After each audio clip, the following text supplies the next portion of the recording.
All right, cool. Then we get back started up. This is the last lecture of today. I believe afterwards you have the hands-on sessions, which should be fun. And we'll continue with formalisms or different approaches to waveform modeling for compact binary systems. And it's post-lunch, so you might be a bit tired. So you get slides again. I'm not going to write on the board, so hopefully it's a bit more relaxing. So where did we stop off last time? It's a couple of days ago now. So the main objective for the first lecture was to kind of generally introduce you to the post-Newtonian formalism, which is really one of the key tools that we use in compact binary waveform modeling. And you heard this morning, it plays an important role in searches, it plays an important role in parameter estimation for various systems, and it will play a really important role when we actually want to model the entire signal from the early in spiral through to the merger and the ring down, and that's why that kind of was a bit of a longish introduction to what post-Newtonian theory is. But in a nutshell, if there's one thing you should take away from it, it's kind of this picture in your head where we systematically expand the Einstein field equation in a small perturbative parameter, and that's the ratio of the velocity, the characteristic speed of the binary over the speed of light. So we are in a regime where they are moving slowly, which corresponds to having a large separation, and the gravitational field, even though they might be self-gravitating bodies, the interacting one is relatively weak, so far apart again, right? And so we can perform a near field expansion, which is this post-Newtonian expansion that we do order by order to determine the metric in the near zone of this binary. But what we are interested in eventually for data analysis purposes to do astrophysics is, of course, the observed gravitational waveform, and that's the observable at future null infinity, where this near zone expansion is poorly behaved. And so we do something different. We use the multipolar post-Minkowskian expansion there, which is an expansion in power of g. That's our counting parameter. So in the near field, it's the velocity of the binary. In the far field, in the wave zone, it is g, so the coupling constant to gravity. And then, luckily for us, there's an overlapping zone where we match these two formalisms together, and that allows us to then eventually express the gravitational waveform at future null infinity in terms of properties of the source, and these were encoded in the various source multipoles. Yeah, and of course, if you look at leading orders and the Newtonian part, we recover what you're all well aware of from the Einstein formalism that everybody has worked through and was also recapped multiple times already. So that's kind of where we stopped. That was the general idea. I swept a lot of the mathematical details and nitty-gritty stuff under the rug because there are, of course, difficulties associated with solving many of these very complicated integrals because of boundary terms, because of divergences, because of, well, you have black holes, right? So you have delta functions essentially as your source function. So that all causes mathematical issues that very smart people have worked out how to circumvent and to solve properly. So in the end, we can have post-Newtonian in-spiral waveform templates. But the key point is also to remember, and there was a question last time in the audience, that this expansion eventually breaks down, right? We made key assumptions here, slow velocity and weak gravitational fields. Now, as your binary orbit shrinks and you're coming closer together, both of these are going to be violated, right? And so it's no longer going to be the appropriate formalism for you to use to get an accurate model. Now, we are interested, this was kind of the general picture, but of course we're specifically interested in the radiation from in-spiraling compact binaries, which is everything that LIGO, Virgo, and Kagra have observed so far in terms of direct detection of gravitational waves. And in the simplest picture, right, they are just characterized, in fact, actually just by the mass ratio, not even by the total mass that just sets an overall scale, but it's really the mass ratio between the two objects that are going to, this is going to be the physical quantity that's going to keep reappearing over and over again, which I didn't write down, but we used a symmetric version of that, which is just new. Okay, so just that you remember that. If you apply the PN formalism to your compact binary system, you get order by order expansions in the equations of motion and also in the energy and the flux, and you can put this all together to eventually arrive at the gravitational wave signal. And that's kind of where we stopped last time, so I'm gonna recap from here because we kind of need to have this picture in our head, and I don't know how many of you still do, so let's briefly restart. We choose a source frame that we attach to our binary source here. So we have two objects here moving in the XY plane. Z is pointing out of the board. We have the separation between those two characterized by R, and then we have, you know, as they're going round and round on the circle, we have some azimuthal angle, which we call phi, right? And we can just write down the separation vector in the standard decomposition in the Cartesian coordinate frame. And we can attach in particular an orthonormal triad that is rotating with our binary, which is then just going to be a separation vector n, the orthonormal direction, the unit direction in the z direction, and then this lambda here is just going to be the cross product between our two vectors. Nothing crazy here. And then you can all do this in your sleep, and you can write down the equations, so the separation, the velocity, and the acceleration here. Yeah. We recall that radiation reaction appears at 2.5 pn. So at 2 pn, this is just a circle. Nothing's going to happen to that. And so we can simplify the equations up to this point, but then at higher orders, we have to take the radiation reaction into account. And because we are in a regime where we are slowly moving, we assume energy balance, right? So the flux, the change of the orbital energy is directly related to the gravitational waves that are being radiated by the binary. And if you do the energy flux balance equation here, you can write these down, these evolution equations starting at leading order, substitute it back to get the equations of motion, go to the next order, and so on and so forth, right? It's this iterative process to get to higher and higher post-Newtonian orders up to where you want to go, or what really smart people have computed for you. The same procedure goes for the flux, of course, and so we iteratively work this through. And if you are interested in that, I encourage you to do so. At least, try 1 pn. And eventually, because we had this relationship that you may or may not remember between the modes, the gravitational wave modes, HLM, and the radiative multipole moments, which are related to the source multipole moments. And that allows us to express eventually the gravitational waveform. And actually, this equation doesn't look too crazy, right? So this is full 3 pn here for non-spinning circular binary. Doesn't look like a particularly horrible equation.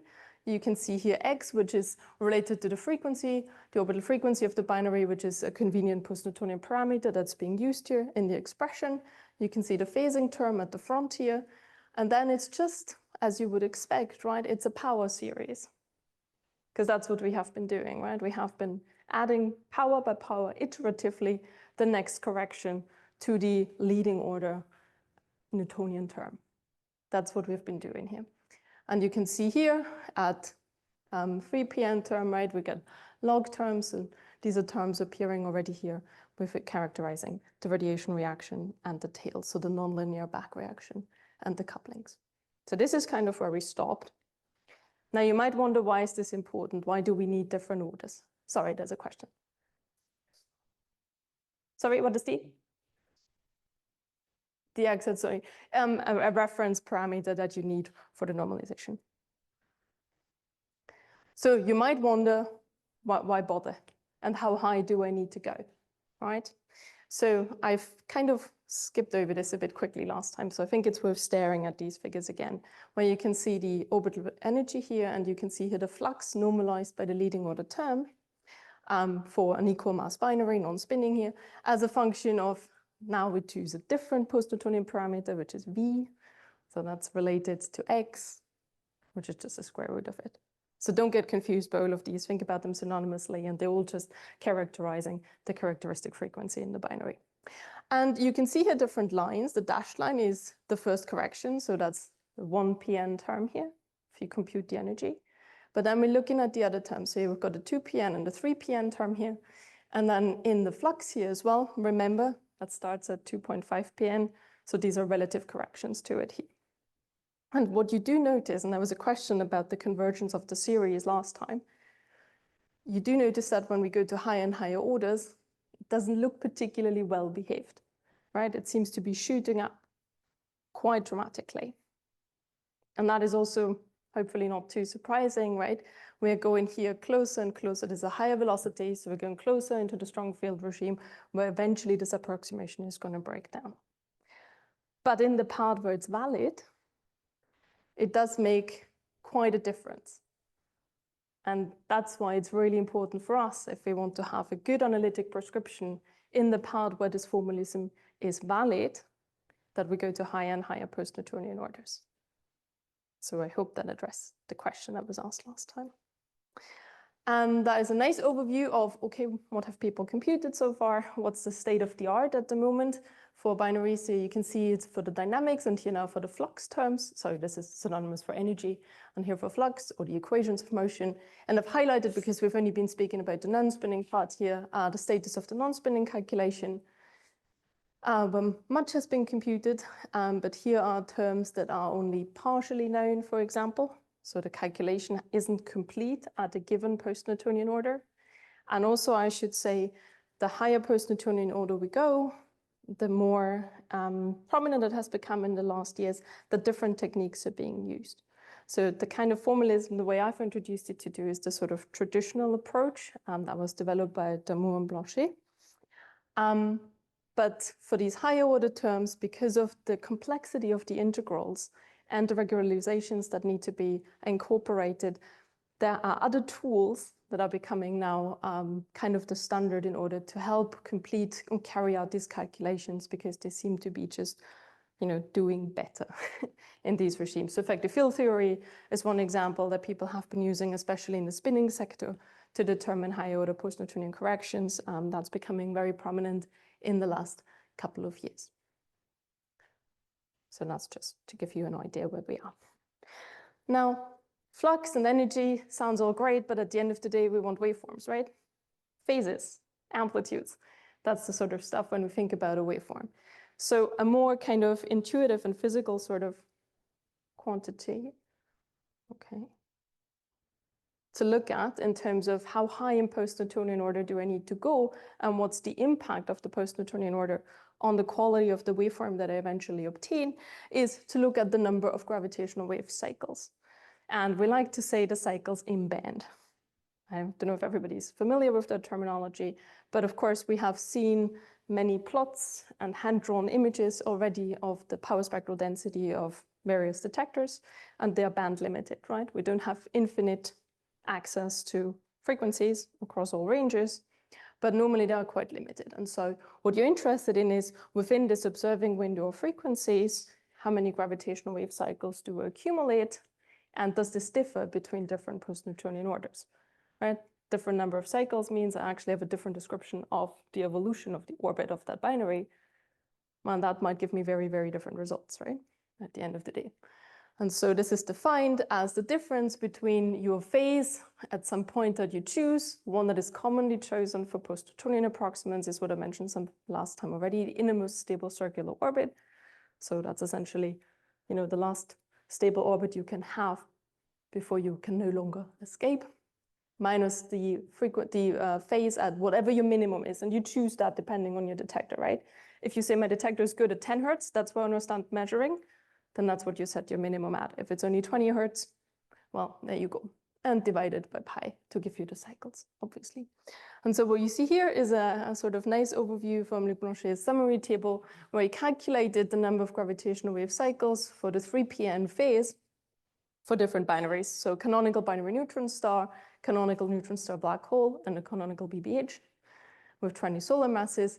And then he calculates here the relative number of accumulated cycles between 10 Hertz and this ISCO frequency, and how it contributes to the overall phase evolution of your binary, right? And so we're starting out, if we focus on the binary black holes here, with about 600 cycles. That's the Newtonian estimate. That's what the quadrupole formula is going to give you. Sounds like a huge number.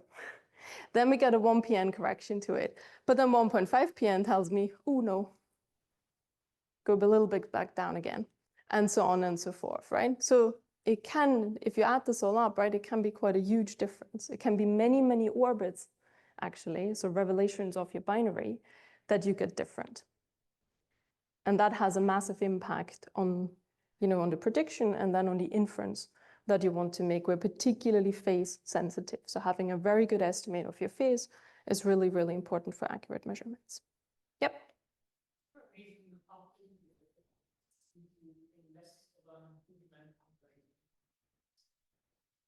Well, it's a perturbative series, right? So the first correction is going to be the largest, and then the corrections are going to become smaller and smaller over time.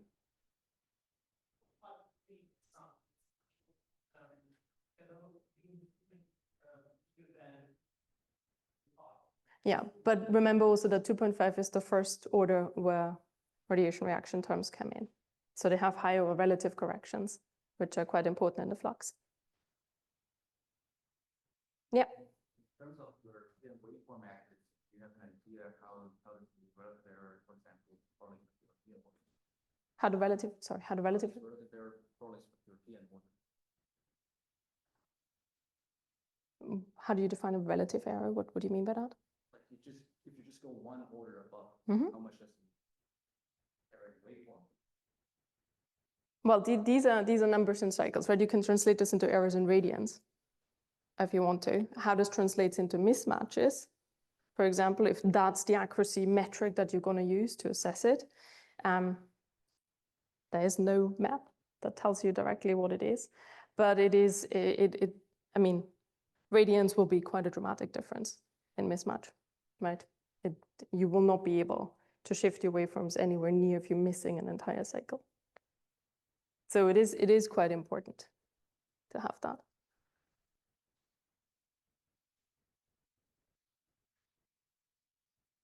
All right.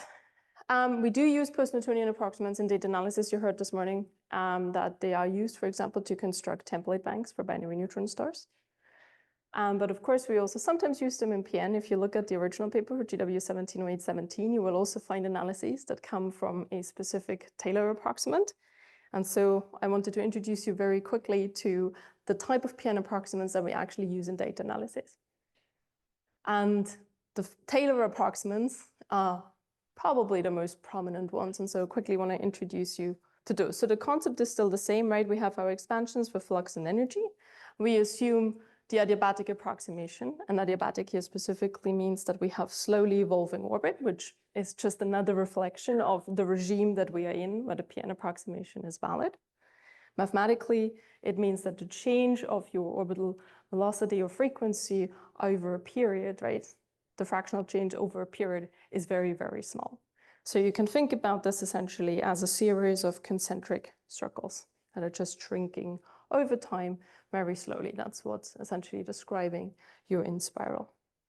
Again, we have our PN parameters, and then we now take these flux and energy equations that we have kindly been given.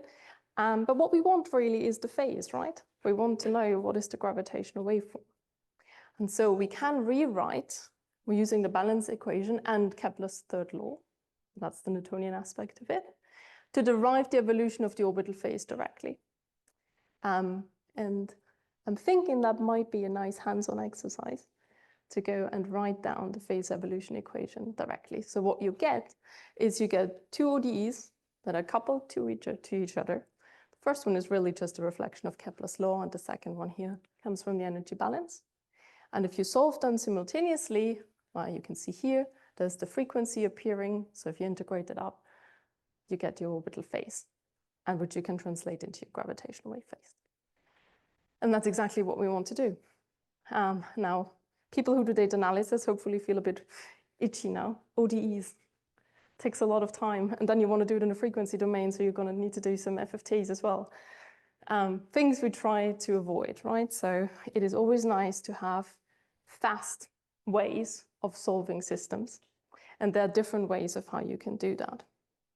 And so these are the famous Taylor approximants, and in particular, Taylor T3 will become quite prominent when we talk about one of the inspired merger ring-down models. But here are the ones you have. So if we go back to the previous page, right, we have this system of coupled ODEs here.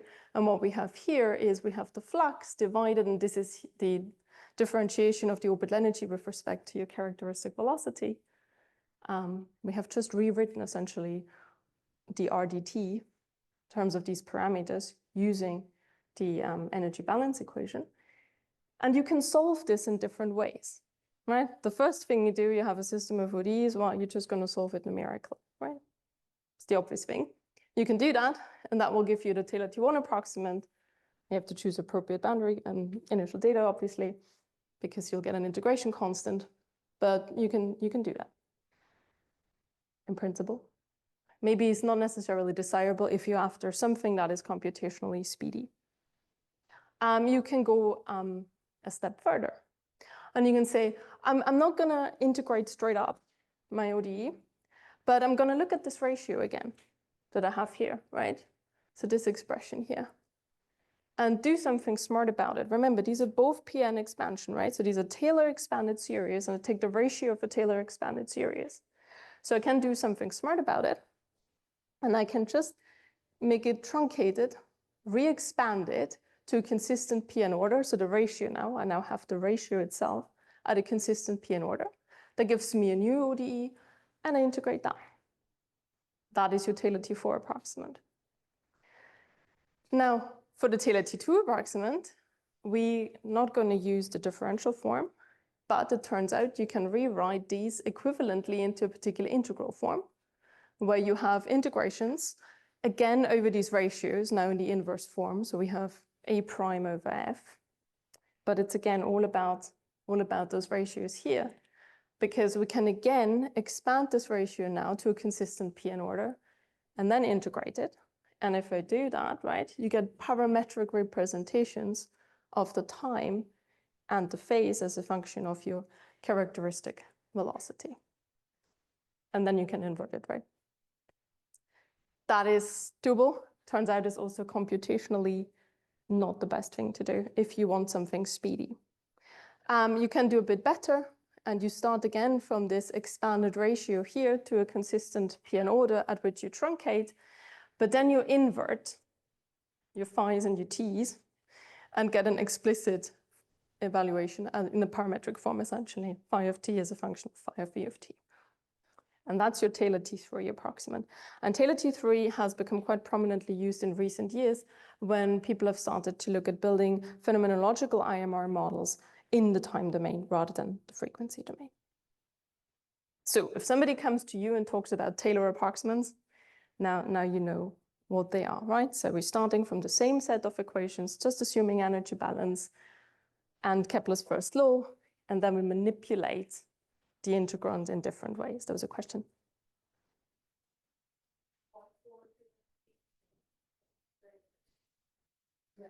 Good question. I don't know.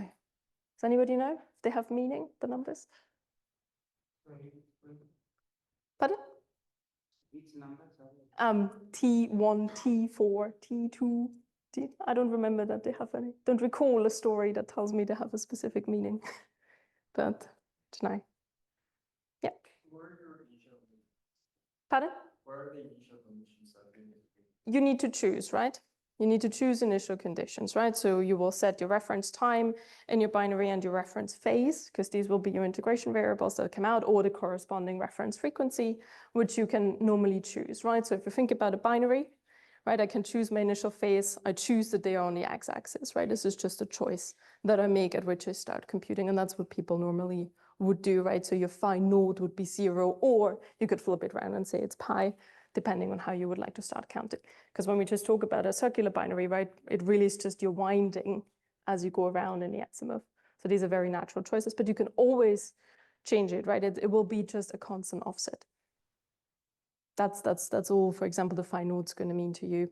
And the t node similarly, right? So it's just a reference time, which could be, Barak mentioned in the morning, for example, time of merger could be reference time that you might want to choose, for example.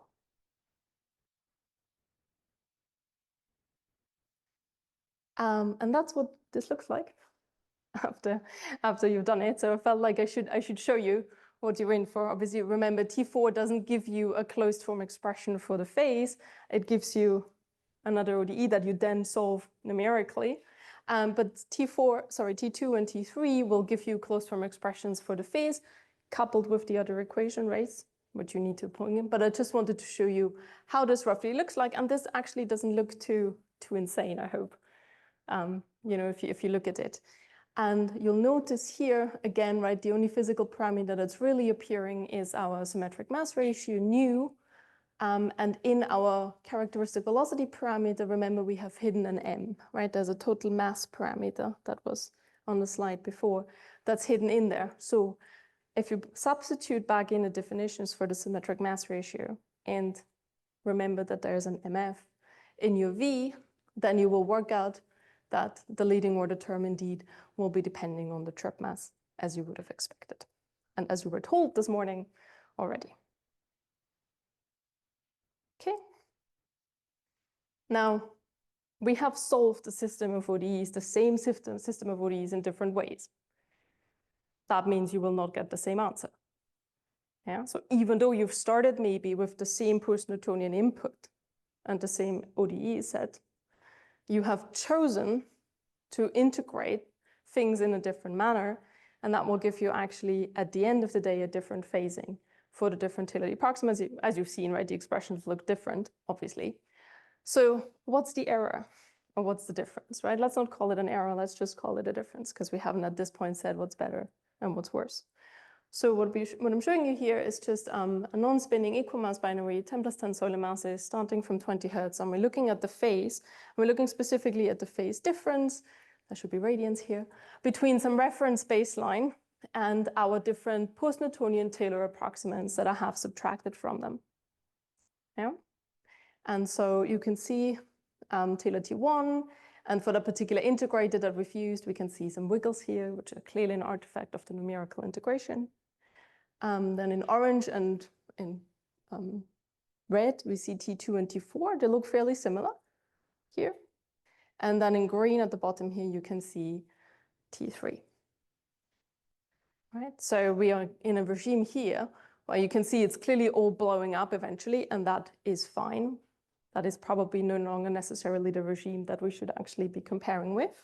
But even at early times, right, you can see differences, and you can see differences that grow. So one should keep that in mind when using PN approximates a lot. That was a raised hand, I thought. Yeah. Okay. No, there is. What would be if you don't simplify? Yeah, like at all. Yeah. Well, the blue one does not simplify anything, right? The blue one just integrates as you have it, without simplifying anything. It looks the worst. Yeah, because you have obviously polynomial ratios in your integrand, right? So mathematically, this might not be the best thing to integrate up. But also, you know, this is probably not necessarily the regime we actually want to do. So it's maybe not quite a fair comparison. So if we look at the early part here, but even there, of course, they're not quite the same. But that is the whole point, right? To illustrate. And now you can play the same exercise, right? So this year started at 3.5 PN. Dial it down. See if you find another term that somebody has calculated that you can put in, right? And you'll see how it changes. So really the amount of analytic information that you include in whatever model you're eventually going to construct can have quite the impact on the phasing. Yeah, and at the end here, right, I mean, this is half a radians. This is quite a lot already. Sorry, yeah? I think you need to speak up a little bit. Sorry, I cannot hear you.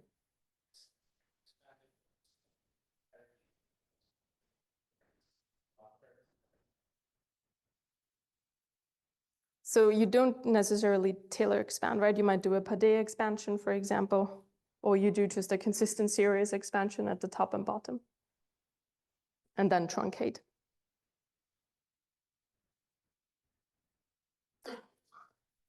All right. This was all in the time domain. But of course, we've again heard this morning, actually we want to do a lot of our data analysis in the frequency domain. FFTs are expensive, especially when you have long signals. Doing a fast Fourier transform is quite a large computational cost in the grand scheme of things. Luckily, the post-Newtonian approximation, because we are in a regime, at least when we're talking about non-processing binaries, we are in a regime where we have a slow evolution of our wave function. So I have a slow modulation that grows over time, but very, very slowly. And I've got a highly oscillatory phase, right, as I accumulate my cycles. And that allows me to employ the stationary phase approximation that was already mentioned this morning. And that's essentially a fast approximation to the Fourier transform. Doesn't work for everything. It also doesn't work for everything in PN, but for our non-spinning binaries and for spin-aligned binaries, the conditions to actually apply the stationary phase approximation are fulfilled. And so we can transform, given our time domain waveform here, which has an amplitude and a phase, into the frequency domain, which is given by this expression here. So we have some amplitude in the frequency domain, and the the time derivative of the frequency at the stationary point times, and then I've got the phase function here, where my phase function now in the frequency domain is given by this expression here. And this TF here, or the stationary point, as it's called, is the saddle point, so where your derivative of your frequency, of your phase in the frequency domain vanishes. I'll leave it to you to prove that. It's quite a straightforward integral that all of you can do. But if you do that, then you find up to 3.5 pn the Taylor F2 phase, that's what we call it now, reads in that form here. And so you can see here, we have Tc and phi c, which are again these reference parameters that have no physical meaning in that sense. You can also think of them as gauge parameters, right? It's just a rotation and a rescaling of your time axis that you can always do. And then we've got the -4 pi, which comes from the integration. And then here we've got now the frequency domain expression of our phasing function. And that is very, very often used in actual data analysis application. So Taylor F2, if you take any Taylors away from here, Taylor F2 is the one you want. There was a question. Yes, we did think about the previous plot. So then you are telling me something that like the orange and the red is equally equal or better approximates compared to Maybe for this particular binary, you would conclude that. You might not conclude that everywhere in parameter space. And that is always one of the trade-offs, right? Something that might look good in one part might not look good in another part. If one table write it better approximates for, let's say, I mean, okay, mean more terms for, let's say, E prime or F, but we expect the delta phi to be zero. Not necessarily, I would say, right? Again, it depends on how you manipulate it. And just because you have a higher order term, right, you might not have a complete term, so you might actually be pushing it in the opposite direction. So those are things one should be quite careful about. And of course, while you will be improving the lower part here, right, it will not necessarily make things much better in the high regime, because you still are dealing with a series, right, that will be at some point no longer a valid approximation to your underlying problem. Yeah. I actually wonder if I did the truncation after the integration, not before it, if this can enhance the residual a little bit. The integration after the truncation. The truncation, so instead of like stopping at 3.5 and then do the integration, because this now like after doing the integration, I have the error terms of the higher order. So I can from the beginning start with higher expansion, do the integration, and then eventually truncate to 3.5. And let me try to see what you're saying. So, but then you would have to numerically integrate anyway. Yeah, I'm just saying that truncation integration doesn't really commute. So it's safer to truncate later. I mean, before you integrate, you don't really have to truncate anything. Oh, you're saying, yeah, okay, no, I understand what you're saying. I mean, could be, right? I feel like I don't have a good answer. I don't know, Garen, do you want to comment on that? By any chance? I've looked in too much details into that, to be perfectly honest with you. But again, I think I would caution, right? You'll find good PN results in certain part of the parameter space, and then you think it's going to work everywhere, and then it doesn't. So that's that would be my caution on that.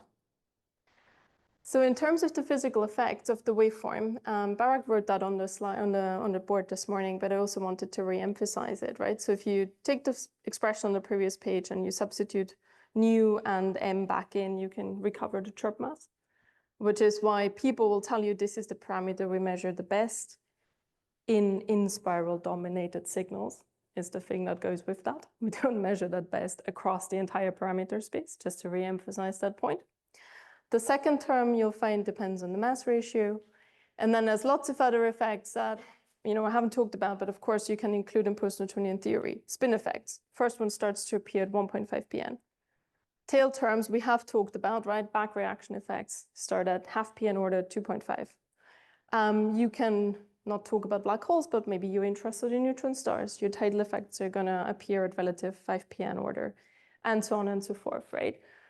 So it gives you a sense, if you think back about parameter estimation now, right? And we looked at all the nice equations that Tej and Barak have written down over the last couple of days, then what you're really comparing with each other are phase evolutions between whatever is lurking in the data and the model you have, right? And if you're in an in-spiral dominated model, well, in an in-spiral dominated signal regime, where really PN captures almost everything you have and is the thing that matters to you, then you will most likely measure the chirp mass really, really well and look back at the distributions for 170817, right? They have a 1 in 10 to the 5 pad error on that because we constrain it really, really well. You're accumulating the vast majority, remember the cycle calculation, right? Comes from that first order correction.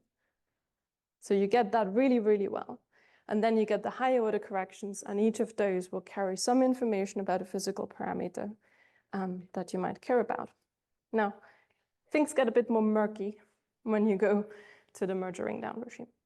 And it's not going to be the same parameters that are going to be dominating the phase evolution of the binary. And so that's where this sort of, you can see a transition when we talk about more high mass black holes, where you'll see that we have better precision on measuring the total mass rather than the chirp mass, for example. Okay. Now, I mentioned already, of course, you can include spins. Of course, you can include matter effects. Of course, you do not have to restrict to circular orbits and can do eccentricity. All of this is possible within the PN framework and has been done to varying order and level of accuracy, because of course, the fewer restrictions you have, the more complicated your system of equations is going to become. And so I just wanted to briefly highlight two things. For spins, of course, we introduce spins into the problem, and you can have spins that are aligned with your orbital angular momentum in this way. So chi here is just a rescaled spin, the rescaled angular momentum of your black hole. So it's divided by the mass. So take your spin and divide it by the mass squared, and you get chi's. So in case you're not familiar with the notation, chi always in my notation denotes s divided by mass squared. Okay. But why should they be aligned with the orbital angular momentum? They could have some arbitrary orientation, kind of like sketched here. And spin has interesting implications for the evolution of the binary and the resulting gravitational waveform. And so the two main effects are, so the aligned components here will slow down or speed up your in-spiral. So if they're parallel like here, you'll observe something called the orbital hang-up effect, which is just going to essentially slow down your in-spiral. So you're going to accumulate a lot more cycles over the same interval compared to an equivalent non-spinning binary. When you flip them down, so you have kind of retrograde orbits, then you do the opposite. You're going to speed it up. So it becomes kind of, it reaches the non-perturbative regime much more quickly. The evolution is less adiabatic, if we want to use that word again. So that's quite interesting. And of course, we see that when you then actually iterate through your PN equations and you get the corrections to the flux, you get the corrections to the energy, you get the new equations of motions, etc. Yep. So your orbital hang-up is when they're aligned. Parallel, yeah, and aligned. Is when fast, more faster than the. That's right. Isn't that just a frame change from the speed?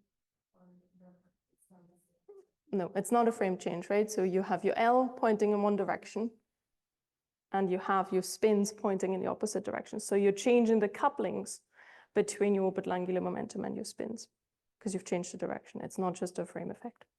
Yeah.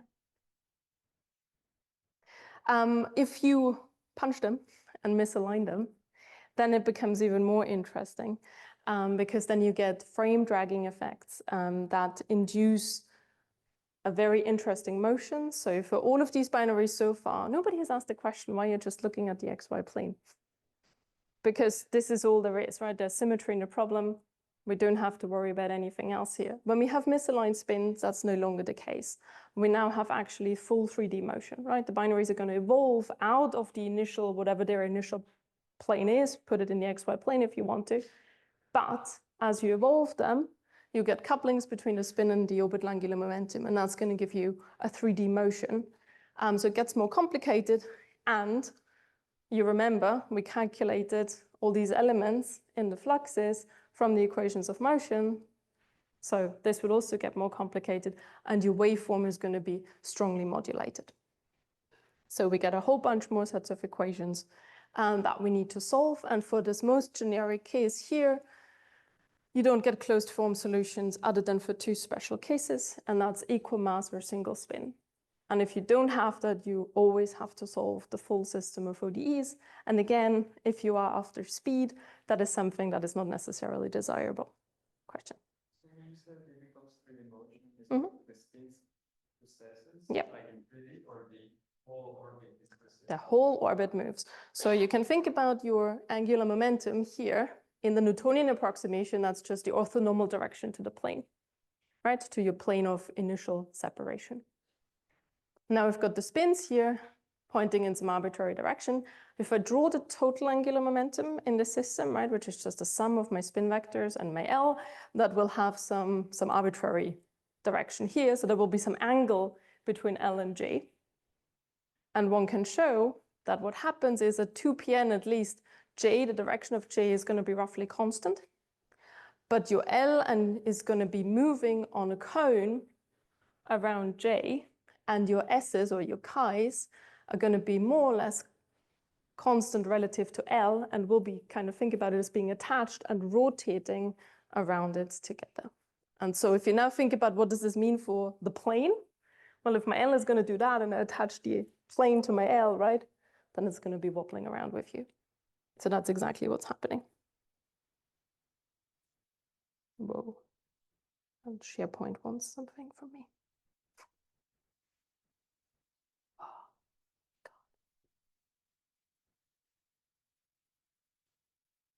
Okay, and the second thing is eccentricity. So in all of the equations, I always said, let's restrict to a circular orbit. We might not want to do that. I mean, there's good reason why the community has been focused on circular orbits for the past decades, because gravitational radiation is actually very efficient in radiating away eccentricity. So one might want to make the case that by the time LIGO or any current generation ground-based detector is going to observe the gravitational wave, it should be very, very, small eccentricity if there was any initially. But that might not be true, right? I think there's some people here working on dynamical evolutions, right? And cluster interactions, etc. So you might actually get, at very close separation, still a large residual eccentricity. And so there's a big push to the community at the moment to build more and more accurate eccentric waveforms. And of course, you can do that in PN, and PN, as always, is our starting point. The foundations were kind of set in the 1980s, I would say, in terms of writing down the leading order. So the 1pn equations of motions that you have, they're no longer our simple R dot equations that we had before. They're a lot more complicated. There's a lot more parameters appearing here that characterize your ellipse. Most of those you are familiar with from the Kepler problem, right? So if the semi-major axis, and then we have three different types of eccentricities that are occurring that are related to the mean anomaly, the true anomaly, and the eccentric anomaly. And that's your system of equations. And what you see at leading PN order, there's something occurring that's the periastron advance that you all are familiar with. That's exactly what Mercury is doing because of it being on an elliptic orbit closest to the sun. And so it will change its orientation in the plane. So as opposed to eccentricity, to precession, right? So no spins here. Let's just assume we take our circle and we deform it into an ellipse. Then that ellipse, that motion in the ellipse, right? So my binaries will go going round and round. But now I will have essentially an azimuthal rotation of the orbit in the plane. So it's still 2D in that particular case. But we now have still and don't get confused, this is also a form of precession and people call it different ways. So just be clear what you mean by that, right? So it's absidal precession that you're observing in this case. And again, right, you have a different set of equations of motions. You need to take the corrections into account in the energy and in the flux, and that will in turn impact your waveforms. Yes? In the previous case, when we have the spin precession, Mm-hmm. does the radiation also like change both angles as it evolves? Or do they become more aligned and less aligned? Not so much. So in the PN regime, at least, the angles can be approximate to be constant. They change very, very minimally, but not dramatically. What we do see is when you go in a strong field and you eventually form a single black hole, there you can get quite dramatic changes in the direction of the final spin of the black hole, depending on what the orientation was of the spins at the time of the plunge. So it's not just that I connect them up and then. No, guess they're not the just final going, yeah, exactly. Yeah, and one final thing about eccentricity is that this now becomes kind of a hornet's nest that you have to deal with when you talk to different people, what they mean.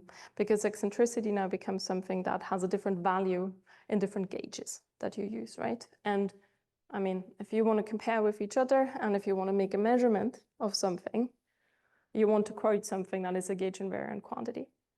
And so that becomes difficult, and there's a lot of active work in the community at the moment to come up with gauge invariant definitions of eccentricity that you can use across, you know, the entire observation band. And there are also people in the room here who are working on that. So just wanted to put that in as a side here, because right, deforming an orbit and orienting an orbit, when it's not a circle is a circle no matter what you do, right?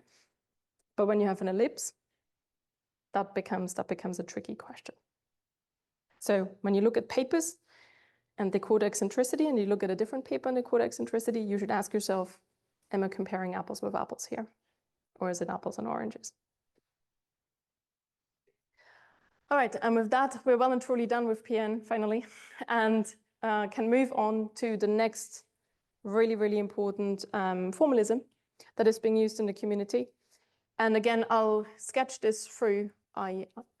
Full disclaimer, I don't personally work on EOB, but I'll try my best to walk you through how the effective one-body formalism works. There's lots of works by many, many people, so I do encourage you to take a look at that. Now, as the name kind of suggests, effective one-body, as you would think from a Keplerian undergrad point of view, the idea here is to generalize the Kepler problem, essentially, right, to full GR. So we want to essentially order by order improve this until we can essentially in a perturbative plus a non-perturbative way describe the one-body problem, the effective one-body problem, so the real two-body problem in GR. And so this is based on the idea of you have your real two-body problem here with your two masses, and then you have an effective map that allows you to describe that same system now as some particle with some test particle with some mass mu that is moving in an effective space-time. And the kind of counting parameter that we keep in mind now is what's called the symmetric mass ratio, which is the reduced mass, so the mass of our test particle in the effective space-time divided by the total mass.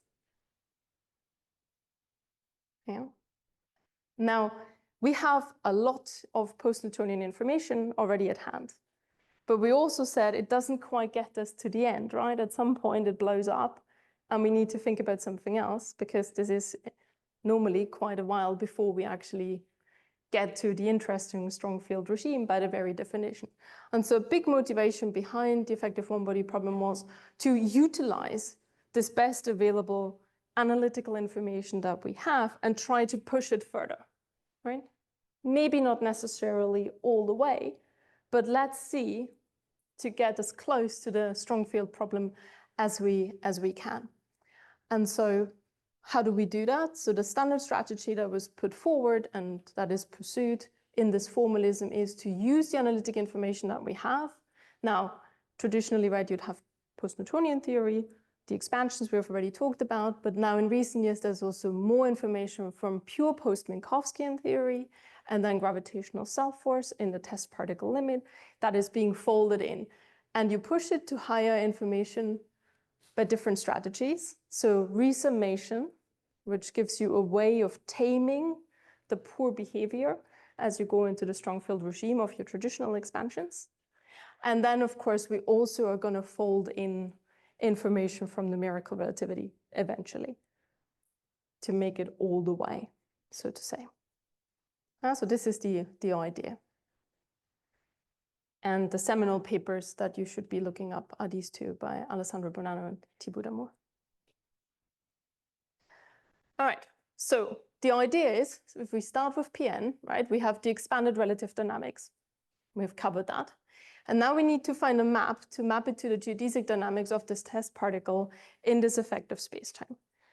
Now, if I need a map, I need some sort of identifying various quantities and parameters that you would associate with the dynamics in the particle system with each other. And if you look at the original paper, they say this was inspired by quantum mechanics. So in quantum mechanics, of course, what you would do to describe your classical motion, right, you write down a Hamiltonian. If you think quantum mechanically, then you say this is associated with some quantized energy levels and that are characterized by some quantum numbers that I obtain, from a Hamiltonian operator. Nothing new. You all learned this. I learned this a long, long time ago. So at the Newtonian level, right, this is just your kinetic energy and your potential energy, and you can map this through the Hamiltonian operator and the Hammond-Jacobi equations onto your energy levels, right? And so at the Newtonian level, this is what you get. That should look all familiar to everyone. Now, of course, we don't want to start at the Newtonian level eventually, right? But we have all this available post-Newtonian information already. So we want to incorporate that in order to get this higher order information in the problem. Okay, so that was sort of the basic idea. So let's go to our effective picture where we have this particle now moving in this deformed spacetime. Well, that means we can write down a metric, right, in this spacetime. And if we think simple again, let's assume some sort of background spacetime that's a deformed Schwarzschild type spacetime. So we have non-spinning black holes here. And then I can write this effective metric down in Schwarzschild-like coordinates. You can see the T component, the R component, and the angular components here. But we modify it, right? Because it's an effective spacetime, so we don't know quite what there is yet. And so we have these two potential functions here, or you can rewrite it as in this particular form, which you'll often find in the literature. And so these two potentials, these two metric potentials, these are the really important ones. They are a priori unknown, right? We've just said this is how I write down an effective metric for this effective spacetime. But eventually, this is where I'm going to encode the analytic information I already know from the real two-body problem. Yeah, so they're going to be my expansions in 1 over r, which should look already very familiar to you from the PN type series. Yeah, and of course, if I have really just a test particle, if my real two-body problem, right, is just a test particle moving around Schwarzschild, then I want to make sure that my effective problem recovers that. So kind of think about it as a sort of boundary condition, right? So as you take your symmetric mass ratio to 0, you should be recovering just the metric of Schwarzschild of a given mass m. Now here's an example of how these metric potentials look like. That is the recent version of one of the flavors of EOB, where you can see they are essentially, as you would expect, right? Because we are essentially resumming PN information, these expansions here where U is 1 over R. And you can see this is the kind of Taylor, they look very much like a Taylor expanded series, right, in powers of U. And I've highlighted here a particular thing here, which is A6.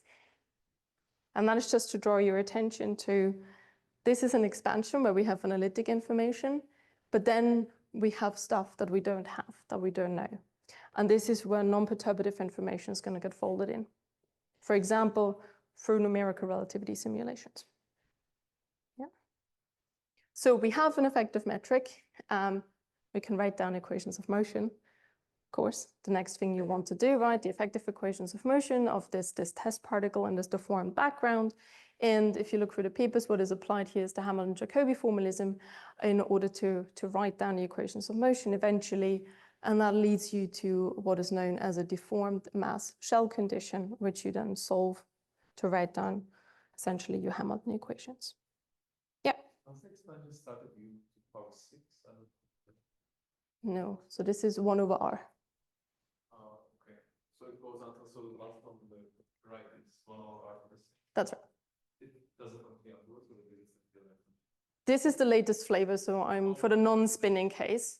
I think there are other corrections in the spinning case. Yeah, but this is the latest state of the art for the non-spinning part that I can show you.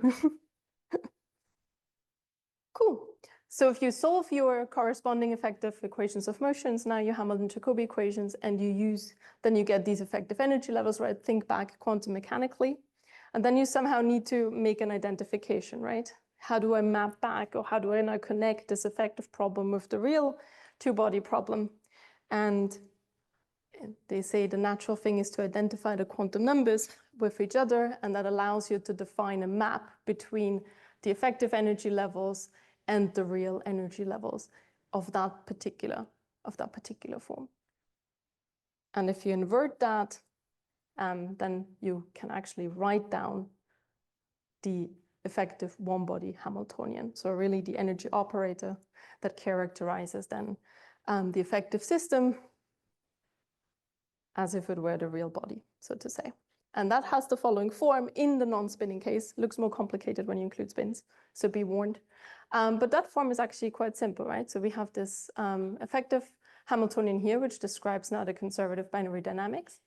The EOB Hamiltonian, which describes the conservative binary dynamics. And then on the right-hand side, we just have the mass ratio, our reduced mass here. And then we have this guy. And this is where the effective dynamics of our test particle now is encoded in this deformed background.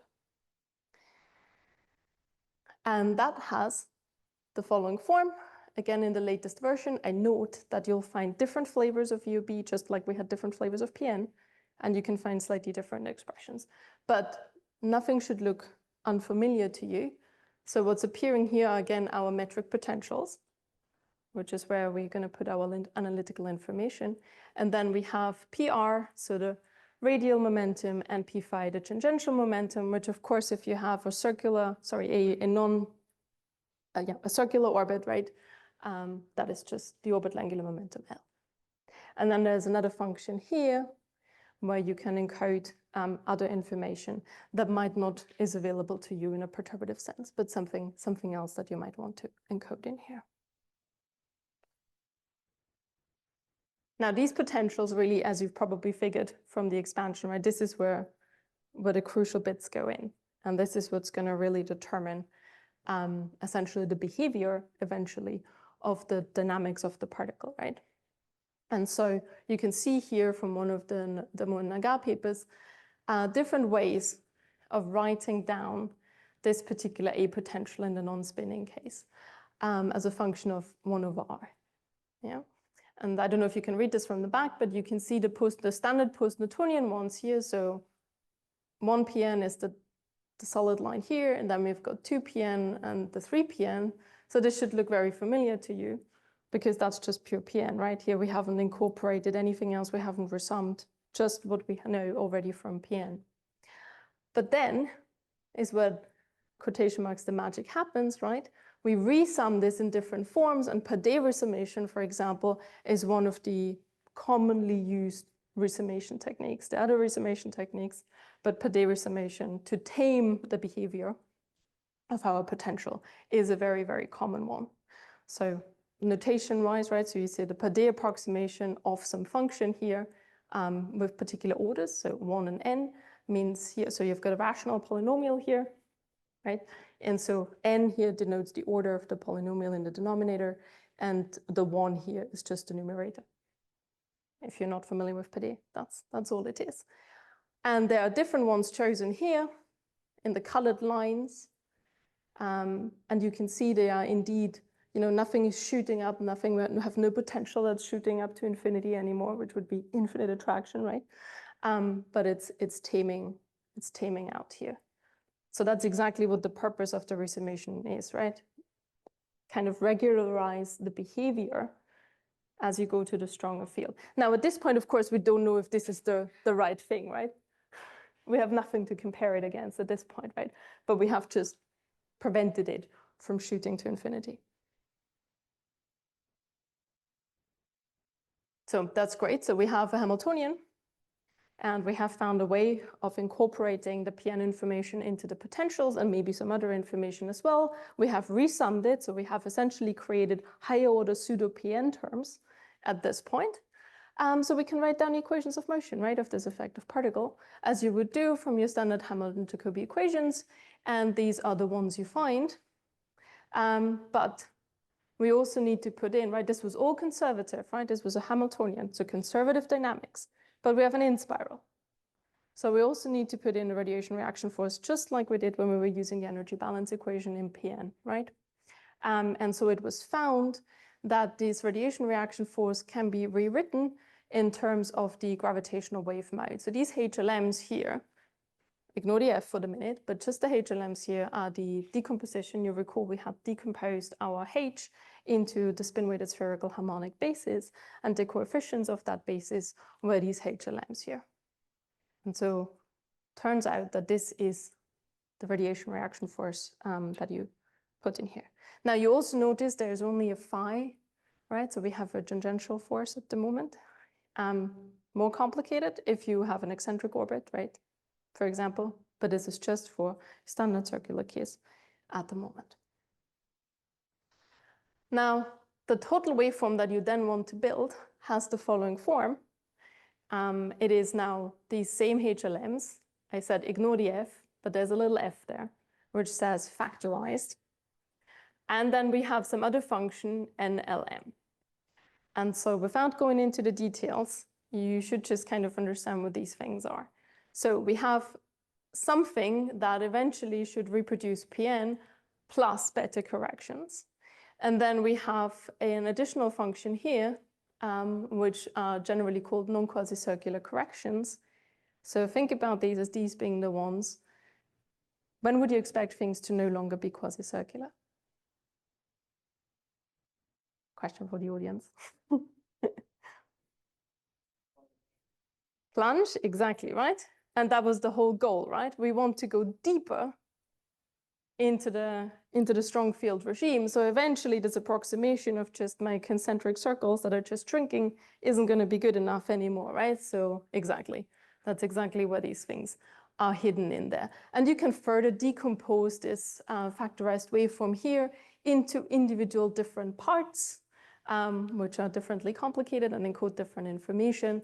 But the main point is you have a Newtonian part, and then you have a source term, then we have a term that includes various tail contributions, and then amplitude and phase corrections, such that we actually, in the limit, correctly recover the modes that we knew in post-Newtonian theory, and again, our non-quasi-circular corrections. So that's eventually the entire thing that you get. But as the name suggests, right, that gets you further than PN now, but it doesn't get you all the way, right? So here's a nice example, again, from Alessandra, where you can see one of these uncalibrated EUB waveforms, where we just have the in-spiral part here, and then the nice sort of continuation that doesn't look any crazy or anything, but it's a nice, smooth continuation. And then you can ask yourself, well, okay, well, that's obviously not where it stops, right? When the two black holes merge, they're going to form a deformed Kerr black hole. Well, perturbation theory to the rescue, right? So we know that if we have a perturbed black hole, it's going to emit quasi-normal modes, and they're going to be characterized by the quasi-normal mode frequency and their damping time. And so what the original authors put forward is, well, we know we can compute what this least damped quasi-normal mode frequency is, and we can compute our nice analytic waveform now further than we were able to do with post-Newtonian theory. So the expectation is kind of, or maybe it was a guess, I don't know, that we should just be able to kind of smoothly continue this, right, by attaching the appropriate least damped quasi-normal ring-down mode to get a full in-spiral merger ring-down model. And that's literally what is done, right? You use some Heaviside functions, and you attach at this plunge point, essentially, your superposition of quasi-normal modes such that you at late times are going to agree with the least damped quasi-normal mode of your perturbed black hole until it settles down. This looks sensible, I guess. But remember, right, this was early 2000s, no gravitational wave detections. no numerical relativity. Right? So just keep that in mind, right? Because we look at it now and say, yeah, well, that makes perfect sense, right? But at the time, don't know. But numerical relativity came along, and that of course gives you the opportunity to actually compare to what you would get in a well, so the closest real solution to the two-body problem. And so this is a very nice figure from one of Andrea Targhini's papers. Oh, I forgot to put the reference there, where you can see an EOB waveform now, just based on what we had written down on the slides before. And now we have a baseline to compare it against. Right? So now we can compare it against the numerical relativity simulation here in blue. And what do you notice? They're offset, right? They're not in agreement with each other. It's okay at early times-ish, right? So if we go further back here, if we had such long waveforms, right, that would be even more agreement. But you're absolutely right, right? We do see a dephasing.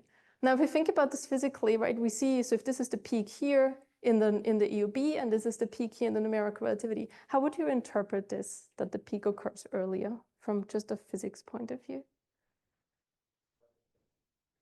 Sorry? It's a different phase, yeah, but let's say they start at the same time. At some early times, we have perfect agreement and we let them loose and they have the same physical parameters. Think back about the formalism. What are we doing? UB loses energy faster. And if we think back about the metric, what kind of quantity is kind of there? Where did we get to kind of push our information higher and further? What was the two key functions? Yeah, the potentials, right? So if we think back now in terms of, right, you said it loses energy faster, so it merges quicker at an earlier time. So if you think back about that, right, in this prescription without any modifications, our potential is clearly too strong, right? It's too attractive. It's making the in-spiral faster than it actually should be. And so here you can see a beautiful example. If you now actually do the magic and fold in the information from the strong field regime that numerical relativity provides you with, you can get exquisite agreement and prediction of the complete in-spiral merger ring down signal in the EOB formalism. Yeah.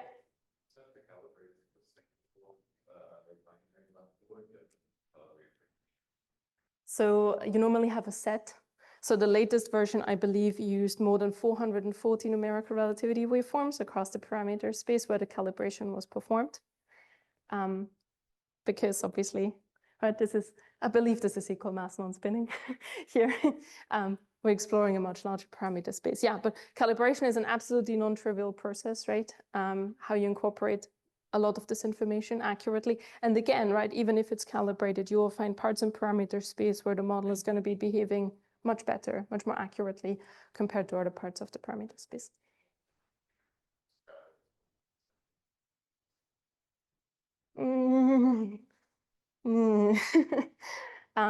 It's extrapolation. No, I would say be very, very careful with them, especially mass ratios, which will really dramatically impact your number of cycles. I mean, EOB probably better so than other models because they use GSF information, which you can see is really being, you know, the extreme sort of end of the mass ratio. But in between, difficult, high spins, very, very difficult, very few simulations that are available. So there's literally nothing there you can use to actually feed it into the model. So, but that's also why I mentioned earlier, right, post-Minkowskian information that people are trying to fold in now as well. So because if you have a lack of like numerical stuff, maybe having higher order analytical stuff is also going to help you simultaneously. And in fact, it does. That was not a question. Is it so good for when masses are similar? Yeah, absolutely. It's a matter of fixing for the So the equal mass limit is actually probably the best that you have. Well, it was the first set of simulations, right, that were actually available, many of them, with and without spins. So yeah, equal mass, non-spinning. It's probably for all models the best we can do. So you can have like an analytical nature, could you describe the merger code? People have, I think, tried to work out some of these things, and we obviously do have semi-analytic waveform models for the merger part, like the phenomenological models, where we make an ansatz, and then we calibrate that as well. So that's what we have.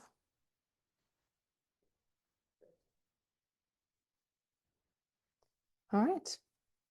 And there's another example because EOB comes in different flavors. So what you've seen on the previous page was the so-called S-EOB approximant. Here you can see examples from the T-EOB approximant, just again to show you how important the calibration to numerical relativity in the strong field regime is. You can see this again here for the dominant harmonic, the 2-2 mode, phase and frequency, and here for a subdominant harmonic, the 2-1 mode. So a different coefficient now in our basis decomposition. And again, in black, you can see numerical relativity. And in red, you can see when we attach the ring down correctly with the calibrations, how this really improves compared to when you do nothing, right? When you just shoot up. So this is your EOB cheat sheet. If you want to go about it, I'm not going to go into it. We are at the end of time. But this sums up everything. I'll upload the slides. You can take a look at them. But there's various points where numerical relativity information is being used in the potentials, in these NQC corrections, and also at the time where we attach the merger. So really quite important to get this lovely agreement that we have seen at the end. And here is a table which gives you a bit of an overview of the latest generation. V5 is the latest generation here, and TOB is some S for the T flavor and the S flavor. And this is again just to emphasize they're both very, very good models that we have. But you can see the differences are quite enormous in how things done. So there's a lot of degrees of freedom that you can tune and that you can choose, and that you can choose to tackle differently. And in both cases, you get a really excellent waveform model at the end. And with that, we're going to stop for today. Here's some EOB references and flavors, different complexity, including spin precession, including eccentricity, including higher order modes, including tides, if you want tides. And then for the T flavor here, for the TOB flavor, the two main brands here, and they have a public Git repository. So if you want to check it out, I'll encourage you to do so. And with that, we're going to stop today, and then we finish up tomorrow with surrogates for norm. Thank you.